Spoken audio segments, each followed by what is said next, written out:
వాగర్థావివ సంపృక్తౌ వాగర్థ ప్రతిపత్తయే జగతః పితరౌ వందే పార్వతీ పరమేశ్వరౌ. భజే శ్రీచక్రమధ్యస్థాం దక్షిణోత్తరయోః సదా శ్యామావార్తాళి సంసేవ్యాం భవానీం లలితాంబికాం. నమో మహద్భ్యో ఋషిభ్యో గురుభ్యో నమః. వ్యధీకార సంయుక్తం వీతిహోత్ర సమన్వితం అర్ధేంద్రలసితం దేవ్యా బీజం సర్వార్థసాధకం ఏవమేకాక్షరం మంత్రం యతయః శుద్ధచేతసః ధ్యాయంతి పరమానందమయా జ్ఞానాంబురాశయః. ఇది ఎక్కడిది? దేవి అధర్వశీర్షంలో మనకి వస్తుందండి. అమ్మవారి అధర్వశీర్ష ఉపనిషత్తులో వస్తుంది.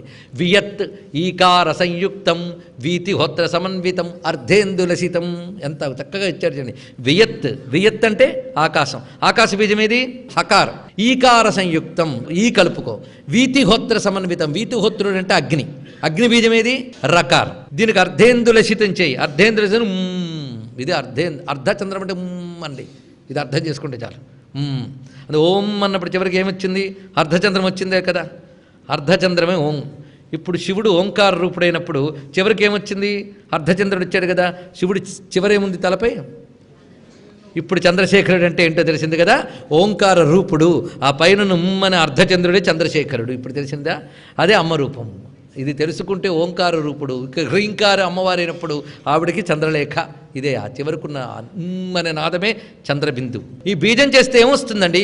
సర్వార్థ సాధకం. అన్నీ వస్తాయి పో అన్నాడు. ఈ ఒక్క అక్షరాన్ని పట్టుకుని ఏకాక్షరం మంత్రం యతయః శుద్ధచేతసః. ఈ మంత్రాన్ని పట్టుకుని యతయః, యతయః అంటే ఇంద్రియములను నిగ్రహించువారు. యతహయ అంటే మళ్ళీ కాషాయ వస్త్రాలు గడిపోవద్దు. యతయః అంటే ఇంద్రియ నిగ్రహము కలిగినటువంటి వారు శుద్ధచేతసః. శుద్ధచేతస్కులై హ్రీంకారం సాయంతో ఆ స్థితికి వెళ్ళి అప్పుడు ధ్యాయంతి పరమానందమయ జ్ఞానాంబురాశయ. వాళ్ళ జ్ఞాన సముద్రముతో తాదాత్మ్యులై ఆనంద పారవశ్యాన్ని అనుభవిస్తారు. అందుకు అమ్మవారు అనగా హ్రీంకార రూపిణి. నమస్తే భువనేశాని నమస్తే ప్రణవాత్మికే సర్వవేదాంత సంసిద్ధే నమో హ్రీంకారమూర్తయే. ఇది అమ్మవారి హ్రీంకారమూర్తి. అందుకే అమ్మవారు లోకాన్ని వర్ణిస్తారు. ఆ లోకం వర్ణించినప్పుడు ఎలా ఉన్నదంటే బ్రహ్మ విష్ణు రుద్రులు, ఒక బ్రహ్మాండానికి చెందిన బ్రహ్మ విష్ణు రుద్రులు ముగ్గురిని ఒకానొక విమానంలో అమ్మవారు అలా పంపించేట పైకి. విమానం తనంత తాను వెళుతుంది, అన్ని భువనాలు దాటిపోతుంది. అది ఎక్కడాగితే అక్కడ వీళ్ళు దిగాలే తప్ప వీళ్ళు ఆపుకుని దిగడానికి లేదు. వాళ్ళు అలా వెళుతున్నట్ట బ్రహ్మ విష్ణురుద్రులు. అలా క్రమంగా మణిద్వీపానికి వెళ్ళిందిట. ఆ మణిద్వీపంలో రమ్యమైనటువంటి కల్పవృక్ష వనములు అన్నీ ఉన్నాయి. అక్కడ పక్షులు రెక్కలల్లార్చి తిరుగుతున్నాయట. ఏం చేస్తున్నాయ్యా అవి అంటే అక్కడ వివరిస్తాడు. హ్రీంకారాన్ని జపిస్తున్నాడు పక్షులు. అంటే అమ్మవారి లోకమంతా నాదం ఏమిటి? హ్రీం నాదమే మొత్తం. హ్రీం హ్రీం హ్రీం అంటే ఈ నాదం మనం పలుకుతూ ఉంటే మన లోపల మణిద్వీప వాతావరణం ఏర్పడిపోతుంది. ఆ హ్రీంలోనే ఉంది మొత్తం కూడా. ఓంకారానికి ఎన్ని పేర్లున్నాయి? ప్రణవం, తారం, ధ్రువం, ఇవన్నీ ఓంకారానికి పేర్లు. అలాగే దీనికి ఎన్ని పేర్లు ఉన్నాయో చూడండి. ఇది మాయాబీజము అంటారు. మాయాబీజం అంటే ఏంటో చెప్పుకున్నాం కదా. శక్తి బీజం. అందుకే దీనికి శక్తి బీజమని, మాయా అని, లేదా శక్తి మాయ. ఇంకోటి హృల్లేఖ. హృల్లేఖ అని మరొక పేరుటిది. ఈ మాట హృల్లేఖ చాలా విశేషం ఉన్నది. మరొక నామం దగ్గర చెప్తాం. ఇంకెన్ని పేర్లు ఉన్నాయో చూడండి. మాలిని, శివవల్లరి. దీని కాదు శివవల్లరి. అంత గొప్ప మాట. శివతీగటివిట శివవల్లరి. తీగ ఎక్కడుంది? కుండలిని. హ్రీమే కుండలిని శక్తి. అందులో ఉన్న 3 అక్షరములు కానీ 3 గ్రంథులే. ఈమన్నప్పుడు పరిస్థితికి వెళ్ళిపోతున్నాం. అందుకే మాలిని, శివవల్లరి, కళ, వాణి. వాణి అంటే ఈ తల్లికి వాణి అని పేరు.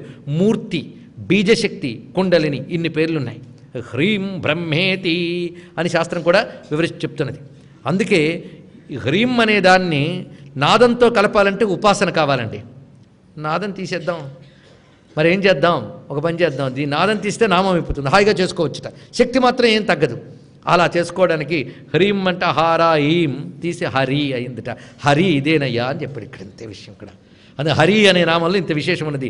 ఇది ఊరికనే చెప్పిన మాట కాదు. తదా తాం తార మిథ్యాహు ఓం ఆత్మేతి బహుశ్రుతా తామేవ శక్తిం బ్రువతే హరిమాత్మేతి చాపరే. అక్కడ ఓంకారం యొక్క శక్తినే హరి అని అంటారు. ఓంకారం శివుడు శక్తి వ్యాపించిపోయాడంటే హరి. అది తెలుసుకోవడమే మనకి శివకేశవ అభేదం. కనుక హరి అనే దాంట్లో ఈ విషయం ఉందయ్యా అని చెప్పినాడు. అందుకు ఓం తారా ఆత్మా శక్తి హరి ఇవన్నీ కూడా ఒకే విషయాన్ని మనకి తెలియజేస్తున్నాయి. కనుక హరి అంటే పరబ్రహ్మమునే తెలియజేస్తుంది. హరి అను 2 అక్షరములు హరించుడు పాతకములు. అందుకే దీనితో ముగించాలి గనకనే సౌందర్యల్లా హరి అన్నాడు మహానుభావుడు. స్తోత్రం చేస్తే చిదానంద లహరీం అనిపిస్తాడు మన చేత, అవునా లేదా? భజంతి త్వాంధన్యా కతిజన చిదానంద లహరీం అంటే మీకు తెలియకుండానే బీజాక్ష అన్నారా లేదా? అలా పెడతాడండి మహానుడు శంకర భగవత్పాదులు వారు. అక్కడ తీసుకోండి ఆ రహస్యం. ఈ ఈం పట్టుకుని చాలా విశేషాలు చూపించుకుని నాదం దీనికి ఉన్న అనుబంధం ఒక్కసారి చూస్తే వేదమయీం నాదమయీం బిందుమయీం పరపదోజ్యదిందుమయీం మంత్రమయీం తంత్రమయీం ప్రకృతిమయీం నౌమి విశ్వవికృతిమయీం. ఎవరు? మూకకవి పంచశతిలో చెప్తున్నాడు. వేదమయీం నాదం వచ్చిందా లేదా అక్కడ? ఆ వేదమయే నాదమయీం నాదరూప అనుబంధం చూడండి ఎలా విశేషం ఉన్నాయి. అది భువనములంతా ఉన్నాయండి. ఎన్ని భువనాలు చెప్పినా 14 భువనాల్లో ఎలిమెంట్స్ మాత్రం 8. అవే అష్టమూర్తులు. ధరణిమయీం తరణిమయీం పవనమయీం గగనదహన హోత్రుమయీం అంబుమయీం ఇందుమయీం అంబామనుకంపం అదిమామీక్షి అంటాడు అక్కడ ధరణిమయీం తరణిమయీం అంటూ అష్టమూర్త్యాత్మకమైన భువనములంతా వ్యాపించిపోయిన ఈంకార స్వరూపిణ్ణి ఆవిష్కరిస్తాడు అక్కడ. ఆ రహస్యములే ఇక్కడ మనం హ్రీం నాదరూప అనే దాని ద్వారా తెలుసుకున్నాం. కనుక నాదరూప నామవరూప విర్జిత హ్రీంకారి అన్నప్పుడు ఏం అనుబంధం చూపిస్తున్నారు. మరి కూర్చుని వారెవరు? వశిన్యాది వాగ్దేవతలు. మరి కూర్పు ఎలా ఉంటుంది? హ్రీంకారి హ్రీమతి. తర్వాత మాట హ్రీమతి. మతి అంటే బుద్ధి, స్వభావము, స్వరూపము ఇన్ని ఉన్నాయి. కనుక అమ్మవారి హ్రీమతి అంటే హ్రీం స్వరూపము. అంతేకాదు ఇందులో హ్రీం కలిసిపోయింది హ్రీమతి అన్నప్పుడు. అమ్మవారి యొక్క స్వరూపము హ్రీం అన్నాడు, స్వభావము హ్రీం. ఇప్పుడు చూద్దాం. హ్రీమతి అంటే లజ్జ అని అర్థంట. అమ్మవారి స్వభావం లజ్జ.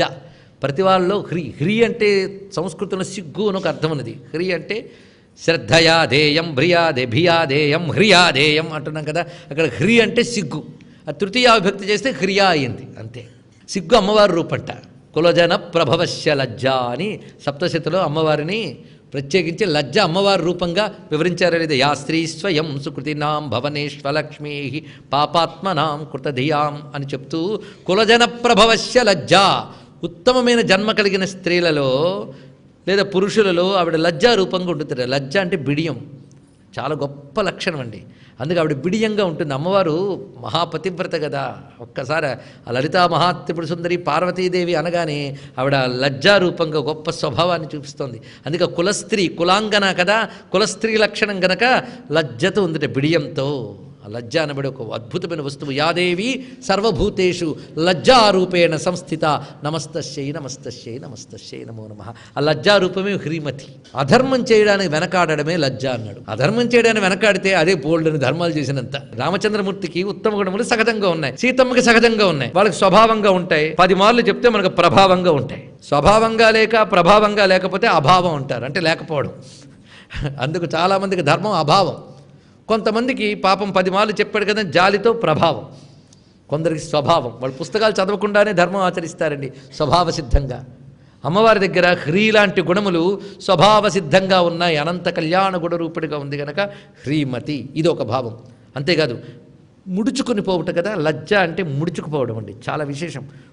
అది రావణాసురుడు వచ్చినప్పుడు సీతమ్మ ఎలా ముడుచుకుంటుందో చూశారా? సోమకాసురుడు వచ్చినప్పుడు వేదకాంత ఎలా భయపడి వెనక్కి వెళ్ళిందో అలా వెళ్ళిందన్నాడండి మహానుభావుడు విశ్వనాథ సత్యనారాయణ గారు. ఎంత గొప్ప విషయం చెప్పారో చూడండి ఇక్కడ. అదే హ్రీమతి అంటే అర్థం చేసుకోవాలి, లజ్జారూపిణి, ముడుచుకొనుట. ఇందులో ఇంతవరకు ఉత్తమమైన గుణములుగా చెప్పుకున్నాం కదా. ఎన్ని అర్థాలు వస్తున్నాయి. హ్రీం అనే స్వభావం కలది. ఇందాక చెప్పిన హ్రీం అంతా ఆవిడ స్వభావం. ఇందులోని సృష్టి స్థితిలన్నీ ఉన్నాయి కనుక అది ఆవిడ స్వభావం. ఇది ఒక పరమార్థార్థం. రెండవ అర్థం ఏం చెప్పుకున్నాం? బిడియము మొదలైన గుణములు కలది. ఇప్పుడు హ్రీమతిగా మరొక అర్థం. హ్రీం అంటే ముడుచుకొనుట. ముడుచుకొనుట అంటే అర్థం ఏంటి? లోపలికి లాగేసుకోవడం అంటే ఏమిటో కాదు, లోపలికి లాగుకొనుట అనేది.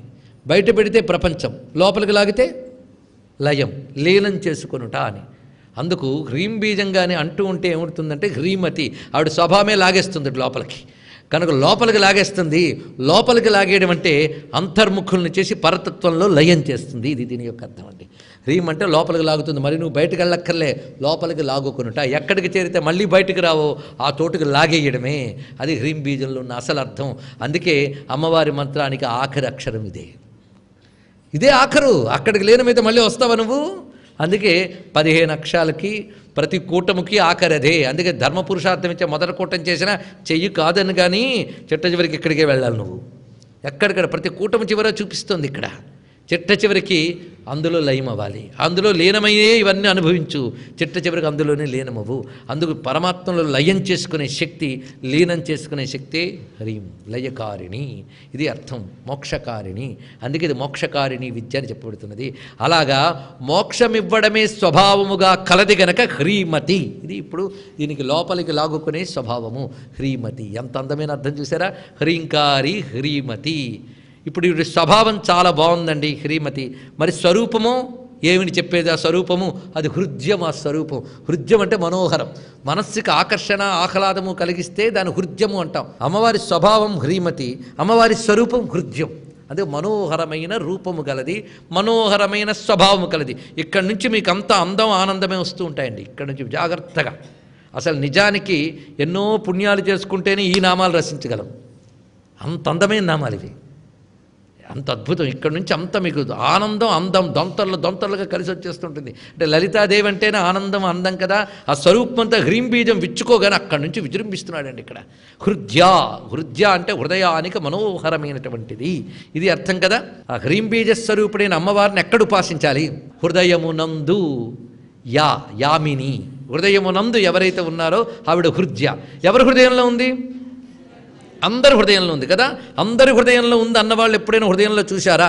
కొందరు చూస్తారు చాలా స్పష్టంగా. పరమేశ్వరుడు అంటాడు, అసలు నా జ్యోతిర్లింగం ప్రతి హృదయంలో ఉందయ్యా అంటే అందరూ చూడగలరా ఏమిటి? బడా ఎందుటి అమ్మవారు.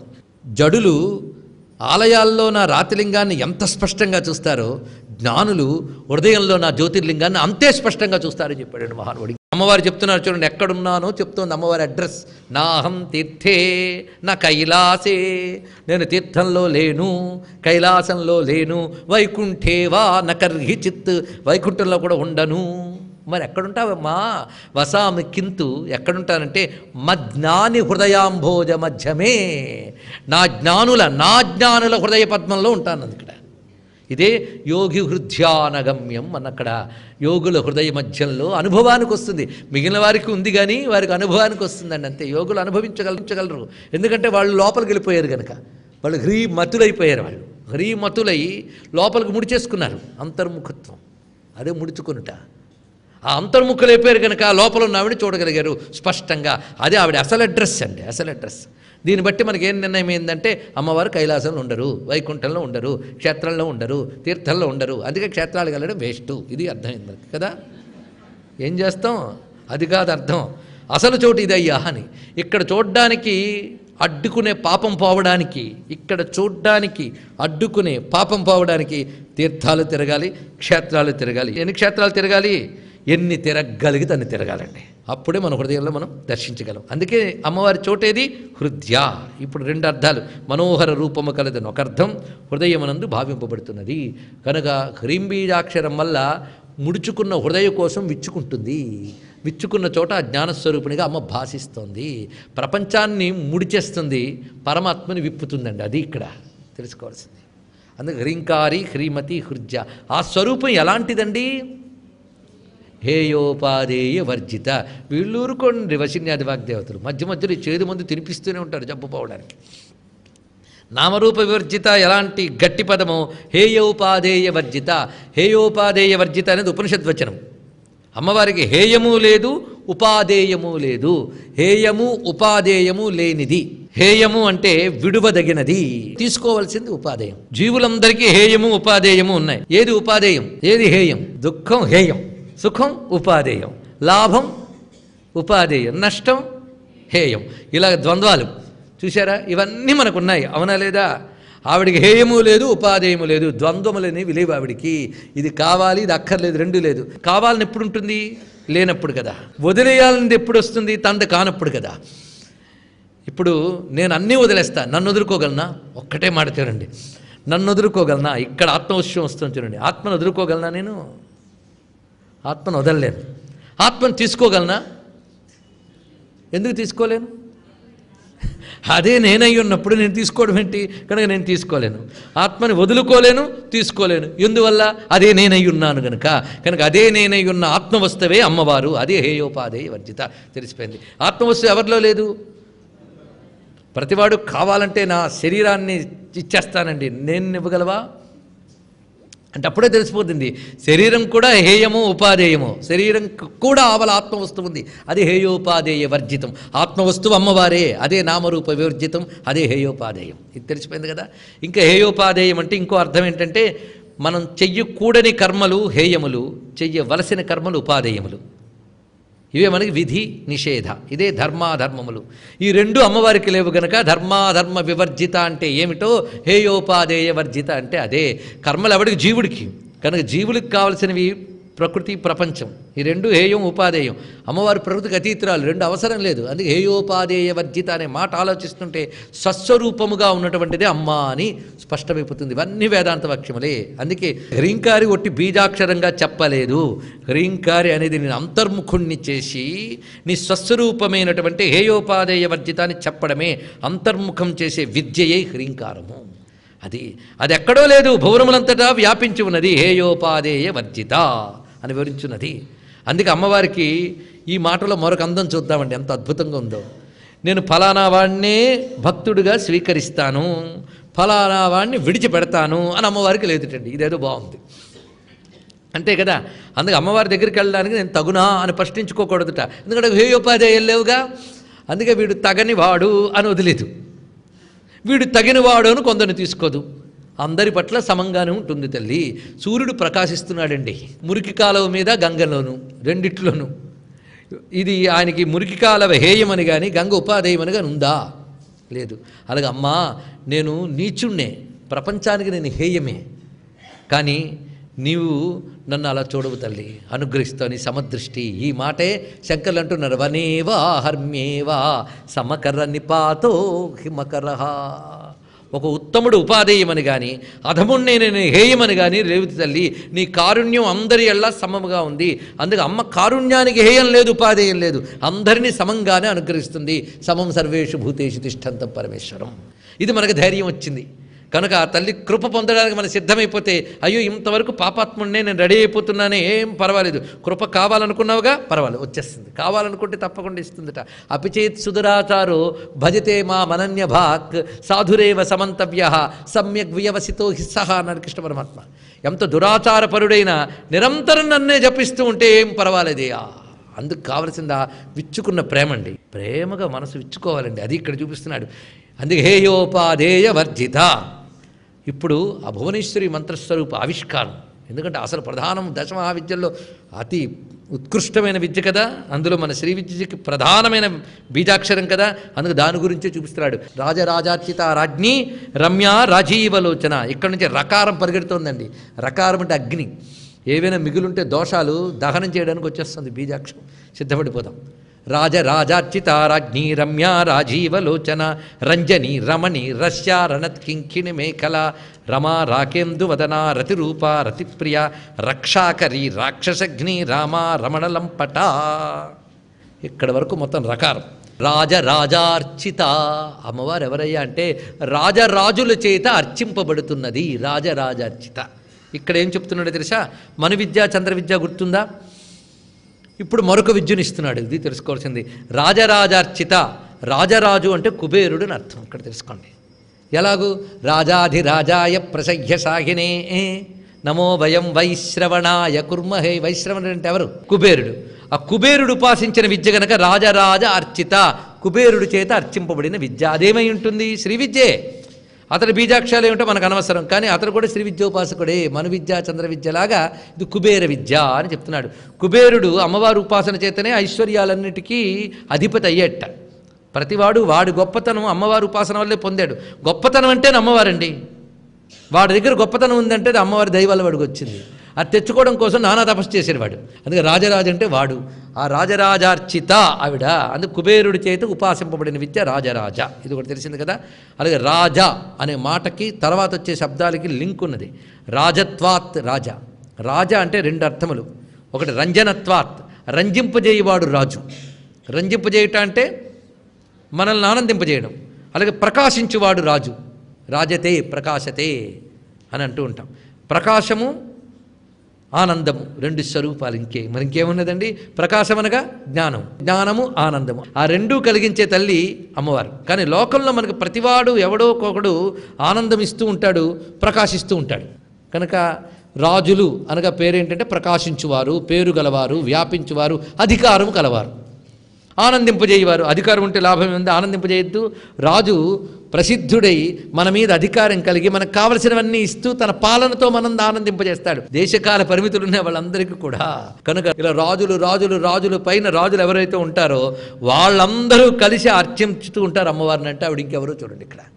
అది తర్వాత ఆ పేరు దగ్గరకు వచ్చేటప్పుడు ఇంకా స్పష్టమవుతుంది. కనుక రాజరాజులు అనగా బ్రహ్మ విష్ణు రుద్రులకి రాజరాజులు అనే పేర్లు. ఎందుకంటే లోకపాలకులందరికీ లోకపాలకులు వాళ్ళు, బ్రహ్మ విష్ణు రుద్రులు. అందుకే రాజరాజులు వాళ్ళు. రాజులు అనగా లోకపాలకులు, రాజరాజులు అనగా వీళ్ళకు కూడా పాలకులైనటువంటి బ్రహ్మ విష్ణు రుద్రులు. వారు ముగ్గురు చేత అర్చింపబడుతోంది కనుక రాజరాజార్చిత. అది ఇక్కడ చూపిస్తున్నారు. బ్రహ్మ విష్ణు రుద్రుల చేత కూడా ఆరాధింపబడుతున్నది. వాళ్ళలో కూడా ఆవిడ ఈశ్వరిగా ఉంది. లేకపోతే బ్రహ్మగారికి సృష్టి శక్తి, విష్ణు స్థితి శక్తి, శివుని యొక్క లయ శక్తి, మూడు ఆవిడేగా. అందుకు రాజరాజార్చిత. అందుకు ఆవిడకంటే ఆనందస్వరూపం ఎవరున్నారు? అందుకు ఇక్కడి నుంచి ఆనందస్వరూపాన్ని వివరిస్తూ ఉన్నారు ఇక్కడ. అందుకు రాజరాజార్చిత రాజ్ఞి. ఇప్పుడు రాజరాజార్చిత అనగానే తెలిసిపోయింది ఈవిడిని మించిన రాణిగారు ఎవరు లేరు. ఈవిడ మహారాణివా రాజరాణివా అనక్కర్లే. రాణికి ముందు ఏ విశేషము లేదు. ఏ విశేషము లేదు అంటే అన్నిటికీ రాణి. మనం చెప్పుకున్న శరణ్య శబ్దం దగ్గర ఈ అర్థాన్ని వివరించుకున్నాం. అలాగే అన్నిటికీ రాణి. వేటికి రాణి అంటే భువనేశ్వరి అని చెప్పబడుతున్న మంత్రము రాజరాజులు కూడా ఉపాసించినది. అది తీసుకోవాలి. వాళ్ళు ఉపాసించిన ఆ మంత్రము అన్నిటికీ రాణి వంటిది, అంటే శ్రేష్టమైన మంత్రము అని. ఎందుకంటే సకల భువనాలకి ఈశ్వరుడు కామేశ్వరుడు, ఆయన పక్కన కూర్చుంది ఈవిడ. అందుకు మహాకామేశ్వరి మహారాణి. అంతేకాదు రాజరాజులందరి చేత అర్చింపబడుతున్న రాణి. అమ్మవారి మంత్రానికే రాణి అని పేరు. ఇది కూడా తెలుసుకోవాలి. అమ్మవారి మంత్రమే రాణి. అన్ని మంత్రముల కంటే రాణి షోడశి. ఆ షోడశి విద్యాస్వరూపమే ఇక్కడ ఆవిష్కరిస్తున్నారు. అది రాణి అండి అన్నిటికీ. అందుకు అది రమ్య, రాజ్ఞి రమ్య, రమ్యమైనది. లోకంలో మనం అత్యంత సుందరమైన దాన్ని రమ్యము అంటాం. అమ్మవారు మహాసుందర స్వరూపము. అందుకే ఆవిడ సుందరీ విద్య, త్రిపుర సుందరి గనక ఆ సౌందర్యతత్వాన్ని ఇక్కడ నుంచి ఆవిష్కరిస్తున్నాడు. రమ్య, ఇంచుమించు అందం అనే దానికి చిన్న చిన్న పదభేదాలతో అందాన్ని అనేక రకాలుగా చూపిస్తున్నాడు. అందుకే ఆవిడ రమ్య, అత్యంత రమ్యమైన స్వరూపము. ఎంత రమ్యము అంటే ఉమా హైమవతి బహుశోభమాన. బహుశోభమాన, అనేక శోభలు, అన్ని శోభలు ఆవిడ దగ్గర ఉన్నాయండి. అందుకు బహుశోభమాన గనక రమ్య. ఇది అద్భుతమైన విషయం. అయితే ఇక్కడ రమ్య, రాజీవలోచన, రంజని, రమణి వరకు హ్రీం బీజంలో ఒక్కొక్క బీజాన్ని నిక్షిప్తం చేసేట్టు. ఇది పెద్ద రహస్యం. ఎలాగూ అంటే మన బీజాక్షరాలతో వెతకద్దండి తదర్థ విషయాన్ని. అది మంత్రశాస్త్రంలో హకారం ఇందులో చెప్పబడుతున్నది అనే విషయాన్ని చూపిస్తున్నాడు. రాజీవలోచన అన్నప్పుడు ఈకారం చెప్పేట. ఇది కొంచెం పట్టుకోగలిగితే మాతృకాన్యాసం చేసినప్పుడు లోచనాల దగ్గర వస్తుంది ఈలు. అలా కూడా తెలియాలి. ఒక చోట అంటాడు అమ్మవారి యొక్క సూక్తములో చండీ మంత్రాన్ని ఆవిష్కరిస్తూ అధర వర్ణము అన్నాడు. పెదవికి సంబంధించిన వర్ణం అంటే మాతృకాన్యాసంలో కింది పెదవికి ఐ చెప్తారు. అధర్వర్ణం అంటే ఐం అనమాట. అలా ఇస్తాడు. ఇలాగ దాచిపెట్టి చెప్తే అందం అండి. చూడండి, విప్పి చెప్పగానే అందరికి భలే అనిపించిందా లేదా? అందుకే దాచిపెట్టి చెప్తే చాలా హాయి అనిపిస్తుంది. అందుకే కప్పి చెప్తే కవిత్వం అన్నారు. లోపల దాచిపెట్టి చెప్తే అందంగా ఉంటుందిట. అలా చెప్తేనే ఇష్టం అంటే దేవతలకి. అందుకు పరోక్ష ప్రియ ఇవహి దేవా, పరోక్ష ప్రియులు వాళ్ళు. ఇలా దాచి చెప్తే వాళ్ళకి అందం. అలా ఇక్కడ దాచి చెప్తున్నారు. అందుకు దేవత సంతోషించింది. రమ్యా అన్నప్పుడు ధ్వనించేటటువంటిది హకారం. అలాగే రాజీవలోచన ఈకార ధ్వని చూపిస్తున్నాడు. ఇలాగా మీకు మొత్తం హ్రీంకారం విచ్చుకున్న నామాలుగా అలా వ్యాపించిపోయిందండి.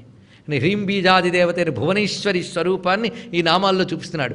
అయితే అది తెలియకుండా నామం చేస్తే ఏం పర్వాలేదు. హ్రీంలో ఎన్నెన్ని శక్తులు ఉన్నాయో అన్ని నామాలు చదివేవాడికి వస్తాయి. అందుకే రమ్య రాజీవలోచన, రాజీవు వంటి లోచనములు కలది అంటే పద్మములు వంటి నేత్రములు కలది. పార్వతీ పద్మనయన దగ్గర చెప్పాం కనుక చెప్పక్కర్లేదు. అందుకు అక్కడ విశేషంగా చెప్పాం కనుక ఇక్కడ చెప్పట్లేదు. రాజీవ అయితే అక్కడ పద్మనయన అని చెప్పాడు, ఇక్కడ రాజీవ అని రాతో చెప్పాడు. అంటే ఒకే భావం చెప్పడం కాదు, శక్తిని ఇక్కడ సంపుటితం చేస్తున్నాడు, ఇది తెలుసుకోవాల్సింది. అందుకు ఆవిడ రాజీవ లోచన.